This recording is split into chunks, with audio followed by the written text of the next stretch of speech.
Nowadays, based on the growing amounts of data collected in multiple clinical trials,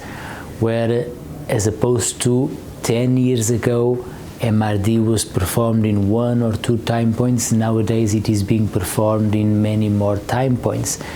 And this is illustrating us to the fact and pointing us to the fact that the patient MRD status is much more dynamic than that was originally perceived. A lot of volatility, fluctuation from positive to negative, negative to positive, and each time there is a change in the MRD dynamics, this has significant impact in the probability of progression-free survival. And this is why, from a prognostic point of view, you should rely, particularly regarding MRD negativity, you should never rely in one assessment, ideally 2 or more, separated at least for 1 year apart, and